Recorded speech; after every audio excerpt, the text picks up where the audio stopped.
नमस्कार बंधुरा care recipe बक्से सकलके स्वागत। आज आमी शेयर करते चलेछि शीतकाले नलेन गुड़ेर एकदम दुर्दान्त स्वादेर सन्देश। ताहले चलुन बंधुरा देखे नेওয়া যাক। प्रथमेই आमी एखाने छाना निये निয়েছি। এই ছানাটা আমি 500 দুধের ছানা কাটিয়ে নিয়েছি। এরপর ছানাটা খুব ভালো করে হাত দিয়ে চটকে মেখে নিতে হবে। ছানার মধ্যে কোনো যাতে শক্ত दाना दाना ना थाके, ठीक जेभावे आमरा मिष्टि करार समय छाना माखी सेई रकम भावे हाथ दिए चेपे चेपे एकटू समय निये किन्तु छानाटा खूब भालो करे मेखे निচ্ছি। एकदम नरम भावे आमी छानाटाके एइभावे माखिए नेब।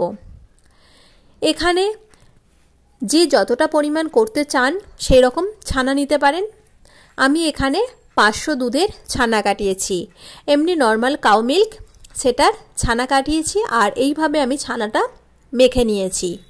এরপর একটা পাত্রের মধ্যে প্রথমে ওই মেখে নেওয়া ছানাটা দিয়ে দিলাম। তারপর সেখানে আরো 500 দুধ দিলাম।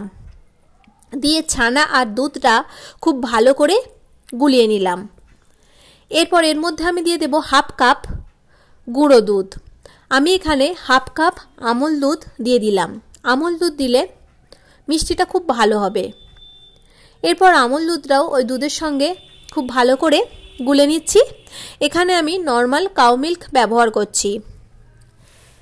আমলটা খুব ভালো করে দুধের সঙ্গে এইভাবে গুলিয়ে নিতে হবে।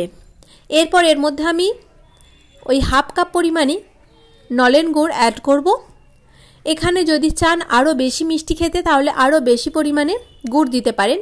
তবে এই হাফ কাপ পরিমাণ দিলেই কিন্তু সন্দেশটা যথেষ্ট মিষ্টি হবে।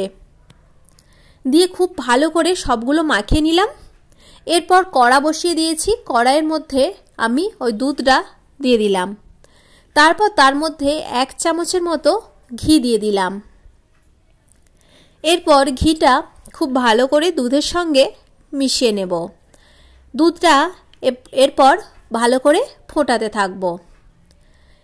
দুধটা যখন ফুটতে থাকবে তখন এইভাবে কিন্তু এটাকে নাড়তে হবে।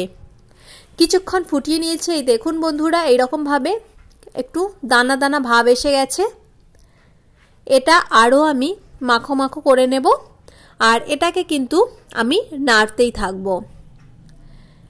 অনেকটা গাঢ় হয়ে এসেছে, আরও একটু আমি মাখো মাখো করব। তাই যখন এটা ফুটতে থাকবে আমি এইভাবে এটা শেষের দিকে আরও বেশি করে নাড়তে থাকব। একদম নেড়ে চেড়ে শুকনো করে আমি এই রকম ভাবে করে নিয়েছি। এরপর আর এটাকে জাল দেব না, এটা এবারে ঢেলে নেব। দেখতেই পাচ্ছেন বন্ধুরা কতটা আমি ঘন করে নিয়েছি। এরপর একটা এরকম গোল পাত্র নিলাম, নিয়ে তার মধ্যে ওই সন্দেশটা ঢেলে দিলাম। এটা একটু পাতলা আছে কিন্তু এটা শক্ত হয়ে যাবে। ঢেলে এটা সঙ্গে সঙ্গে কিন্তু সার্ভ করা যাবে না। এটা 4-5 ঘন্টা চাপা দিয়ে নরমাল ভাবেই রেখে দেবেন। আমি 4-5 ঘন্টা পর ফিরে এলাম আর এটা কিন্তু আগের থেকে অনেকটাই শক্ত হয়ে গেছে আর খুব ভালো সন্দেশটা কিন্তু সেটও হয়ে গেছে। এরপর এটা আমি একটা পাত্রের মধ্যে তুলে দেখাই যে কেমন হয়েছে। এই সন্দেশটা কিন্তু বন্ধুরা অসাধারণ খেতে হয়েছিল আর এই গুড়ের গন্ধে একদম ভরপুর ছিল। কিন্তু দেখতেই পেলেন কত কম সময়ে আর খুব কম উপকরণেই কিন্তু এত সুন্দর একটা সন্দেশ বানিয়ে ফেললাম। আশা করছি সকল বন্ধুর কাছে এই ভিডিওটি ভালো লেগেছে। সকলে খুব ভালো থাকবেন, সুস্থ থাকবেন। নতুন বন্ধুদের কাছে অনুরোধ রইল চ্যানেলটি সাবস্ক্রাইব করে পাশে থাকার। আর অবশ্যই শীতকালে কিন্তু এইরকম ভাবে নলেন গুড়ের সন্দেশ ট্রাই করতে পারেন, অসাধারণ স্বাদের। ভিডিওটি দেখার জন্য জানাই অসংখ্য ধন্যবাদ।